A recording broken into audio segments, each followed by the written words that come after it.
일단 기울어진 운동장을 갖다가 평평하게 하는 게 먼저 선결 조건인 것 같아요. 네. 사실 뭐 얼마 전에 자본시장법이 개정이 됐습니다. 되기는. 그래서 이제 무차익 공매도라고 하죠. 우리나라에서는 이게 불법으로 금지되어 있는 겁니다. 반드시 주식을 빌려서 매도를 해야 되는데 빌리지도 않고 매도를 하는 사례들이 몇몇 건이 적발이 됐었죠. 네. 근데 이쪽에 이제 그 징벌적 요인들을 좀 강화하는 법이 이제 통과가 됐어요. 그래서 뭐 징역 1년 이상 아니면 그 이익의 3배에서 5배에 달하는 벌금을 내는 걸로 이제 결정이 됐는데 이게 사실은 그 시행 자체는 4월 6일부터 됩니다. 자본시장법이요? 예, 자본시장법이 그 개정된 게요. 자본시장법이 개정된 게 4월 6일부터 되는데 네. 그러면 3월 16일부터 공매도를 만약에 시행을 하게 된다 그러면은 그동안에 3주 정도의 격차가 되지 않습니까? 그렇죠. 법에 어떻게 보게 되면 사각지대가 생기는 셈이고요. 네. 그다음에 아직도 개인과 그다음에 기관과 외국인과의 어떤 형평성 이게 완전히 그 형평하다라고 얘기할 수 없어요. 개인은 공매도를 하고 싶어도 아직은 마음대로 못하는 상황이거든요. 네. 기관과 뭐 외국인 같은 경우는 자기들이 필요하다 싶으면 공매도를 할 수가 있는데 이거는 이제 기울어진 운동장이지 않습니까? 이런 어떤 제도적인 허점들 이런 것들을 좀 그 정비할 필요가 있다. 만약에 시행을 한다고 하더라도 따라서 지금 당장 특히 이제 3월 15일 날 3월 16일부터 이제 공매도 제한을 푸는 거는 현재 상황에서는 좀 그 어려운 그러니까 힘든 상황이 네. 아닌가 그렇게 저는 봅니다. 네. 예. 최소한 자본시장법이 발효되기 전이라도 이렇게 푸는 것은 안 된다. 기울어진 운동장을 평평하게 하고 난 뒤에 논의할 수 있다라고 말씀을 하셨는데 평론가님, 고모님 어떻게 보십니까? 네, 저는 재개해야 된다고 생각을 하는데요. 아, 그렇습니까? 조건부 재개를 좀 했으면 좋겠습니다. 네. 지금 뭐 윤평론가가 얘기한 것처럼 지금 많은 부분들이 지금 뭐 기울어진 운동장이라는 부분들인데 가장 지금 이 개미 군단이 좀 분노하는 부분들은 다른 게 아니라 네. 사실 불법 공매도를 찾아내는 적발 시스템이 지금 없는 거예요. 자, 이제 개인이 가는 건 좀 어렵긴 어렵습니다. 한국금융증권에 가서 이거를 뭐 갖고 와야 되고 사실 기관 사이에는 전화 한 통화로도 이게 왔다 갔다 할 수 있거든요. 네. 그래서 뭐 전화해서 그럼 만주만 잡아줘. 그러면 그 다음날 이제 돈이 들어가고 뭐 그러는 상황이기 때문에 뭐 굉장히 기울어진 운동장일 수밖에 없고요. 또 정보라든가 자금력 이런 것들이 굉장히 이제 우리가 개미군단이 좀 부족한 건 사실입니다. 근데 네. 일단 어쨌거나 지금 3천 돌파하는 데는 개미들이 굉장히 공헌한 바가 있는데 그렇다면 지금 이것을 다시 재개를 하면 이 공정한 출발선에서 나아갈 수 있게 해야 되는데 지금 뭐 이런 거 한다 저런 거 한다 많이들 나와 있지만 불법 공매도를 잡을 수 있는 이 부분들이 굉장히 취약합니다. 네. 예, 뭐 이 시스템을 연결하고 이런다 그래도 굉장히 빠져나갈 구멍이 많고요. 제가 뭐 그 전문가들한테 들었는데 뭐 시간 뭐 바로 직전에 뭐 팔거나 뭐 여러 가지 편법들을 잡을 수 있는 지금 이 제도가 없기 때문에 그런 부분들은 빨리 해서 재개를 해야 되고요. 만약 그것이 안 된다 그러면 진짜로 뭐 시간적으로 급하더라도 이것이 다 뭐 완비가 되는 데까지는 우리가 허용을 해야 되지 않겠느냐 지금 보여집니다. 아, 그렇군요.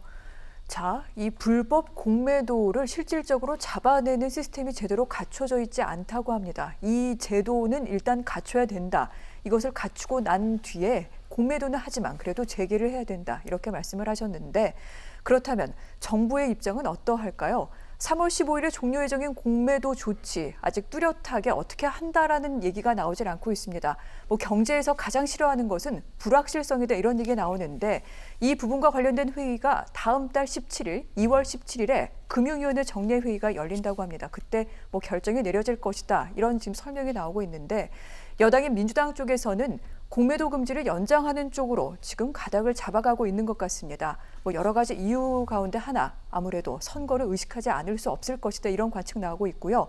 정세균 국무총리 얼마 전 언론 인터뷰에서 자신도 개인적으로는 이 제도에 문제가 많다고 생각한다라고 그렇게 보태기도 했습니다. 자, 이렇게 당정이 걱정을 하고 있는 대목이 있는데 고모님 어떻게 보십니까? 아니 근데 이거야말로 진짜 정치권에서 정부를 굉장히 꾸짖어야 되거든요. 왜냐하면 정해진 시간 네. 스케줄에 의해서 가는데 지난 1년 동안 뭐를 했냐 이거죠. 이게 다 나왔던 얘기고요. 그런데 지금 계속 지금 뭐 정부의 행정부의 지금 얘기들이 뒤로 밀려요.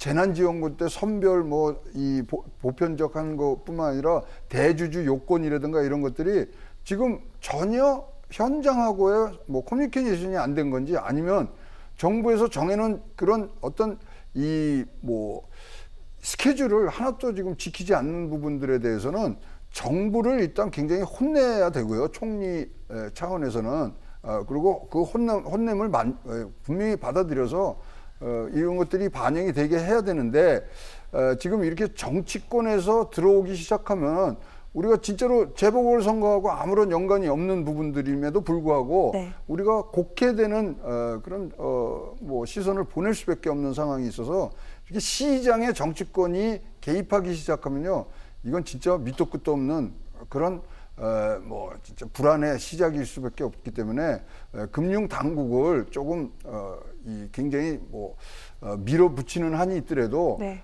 시간에 맞춰서 뭐 나온 그런 일정은 지켜가는 모습들을 보여줘야 국민이 신뢰를 갖고서 여기다 하죠. 근데 뭐 우리 국민이 싫다 그래서 뭐 좋은 제도를 국민의 뜻에서만 이렇게 할 수 있는 부분들은 아니기 때문에 진짜 뭐 진짜 안 해도 뭐 야단이고 해도 야단인 부분이면은 일단 정해놓은 룰에 맞춰서 하고 보완을 시키는 부분들을 조금 더 생각을 하시는 그런 성숙된 그런 자세들을 보여주셨으면 좋겠습니다. 알겠습니다.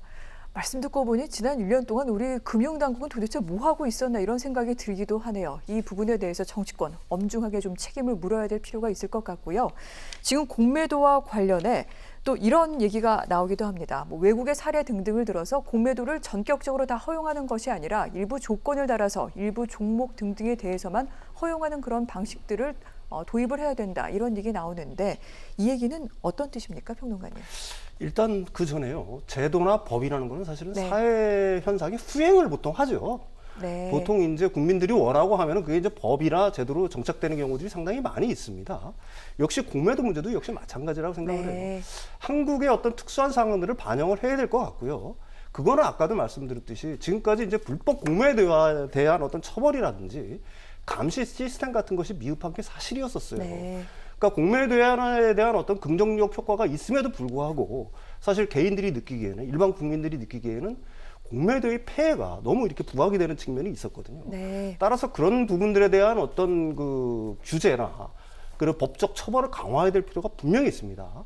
최 고문님께서 말씀하셨다시피 뭐 실시간 감시 시스템을 구축한다거나 종목을 제한한다거나 뭐 이런 것들도 필요한 거고요. 또 하나는 제가 이제 강조하는 거지만은 사실 이게 있습니다. 개인들도 빌려서 매도하고 싶은 게 있거든요. 그러면은 그럴 때는 근데 개인들이 하기 어렵지 않습니까, 지금? 그러니까 개인의 공매도 허용을 갖다가 굉장히 완화해 주는 거, 확대해 주는 측면들, 이런 측면들이 제도적으로 보완이 된 다음에 공매도 재개를 논의해도 늦지 않다. 저는 개인적으로 그렇게 생각을 합니다.